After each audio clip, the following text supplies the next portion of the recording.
Ya, halo semuanya. Jadi sebelumnya kita mau memperkenalkan diri. Aku Dio. Aku Nanda. Aku Reski. Ya, jadi kami bertiga dari Prodi Sastra Jepang. Nah, jadi sekarang kita bertiga berkumpul ini untuk membahas sesuatu Tentang moral dan etika. betul sekali tentang moral dan etika.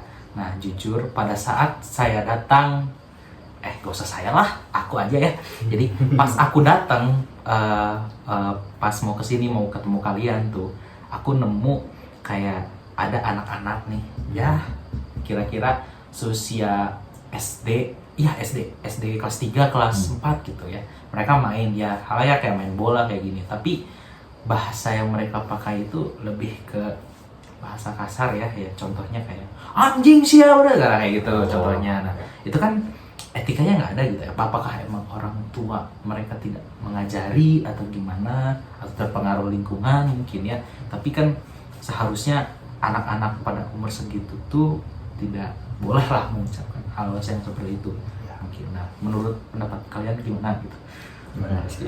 Reski dulu. Menurut pendapatku ya, anak-anak yang ngomong kasar kayak gitu biasanya ikut-ikutan orang yang lebih gede gitu. Dia nggak mungkin bisa sendiri atau nyari sendiri gitu. Mungkin ikut juga karena orang tuanya atau kakak-kakaknya yang ngomong Lingkungan kasar lah ya gitu. berarti ya. Itu emang berarti lingkungan tuh emang sangat mempengaruhi. Ngaruh banget sih. Ngaruh banget. Kalau Nanda Gimana ya? Menurut aku sih tentu itu tetap ini ya. Maksudnya walaupun seiring perkembangannya zaman, ya, hal seperti itu ya nggak bisa dibenerin gitu loh. Cuma untuk di Indonesia nih ya terlalu susah deh. Soalnya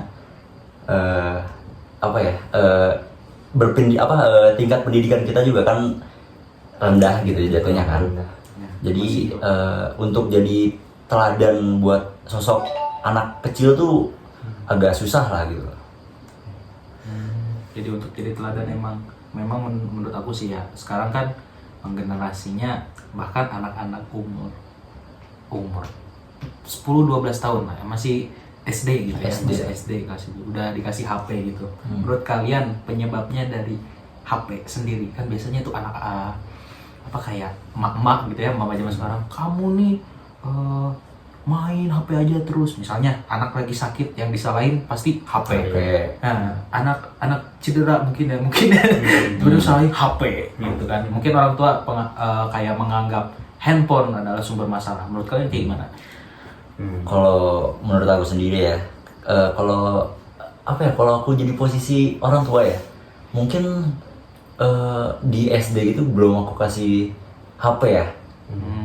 Tapi maksudnya tuh kayak belum dikasih HP dengan dia kendaliin sepenuhnya gitu loh. Oh, kan Masih diatur. Masih diatur kita lah. Masih diatur, ya. Soalnya kalau sekarang kan jujur ya, tanpa HP nggak bisa. Ah, iya, Internet nggak betul. bisa, bener kan? Betul. Ini zaman berubah gitu kan.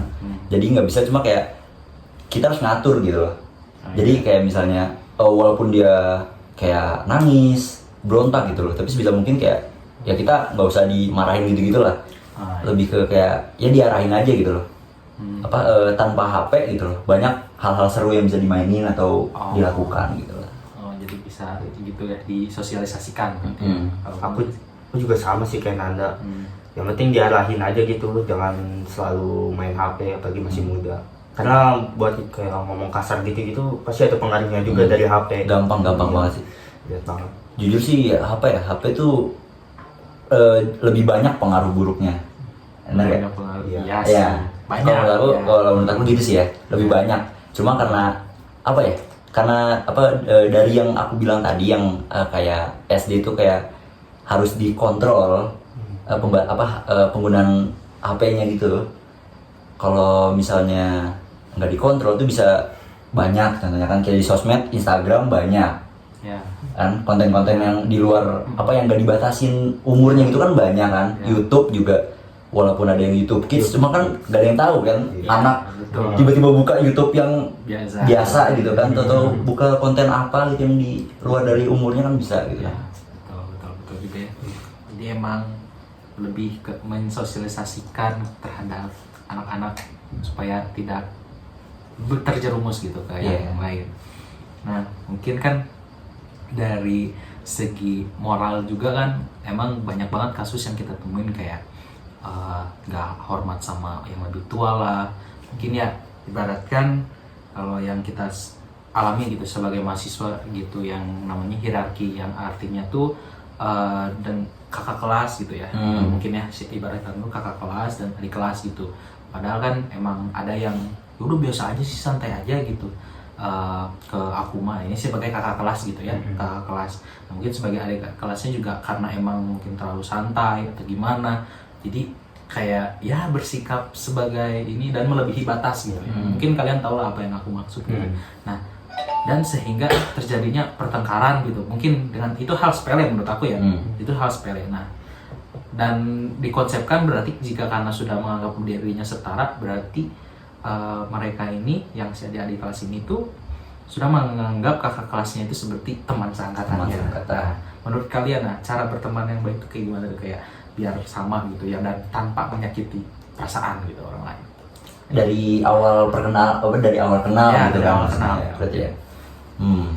Kalau dari apa sih, kayak kalau misalnya posisinya kayak kakak yang lebih tua gitu, orang lebih tua sama orang yang lebih muda gitu kan, apa ya?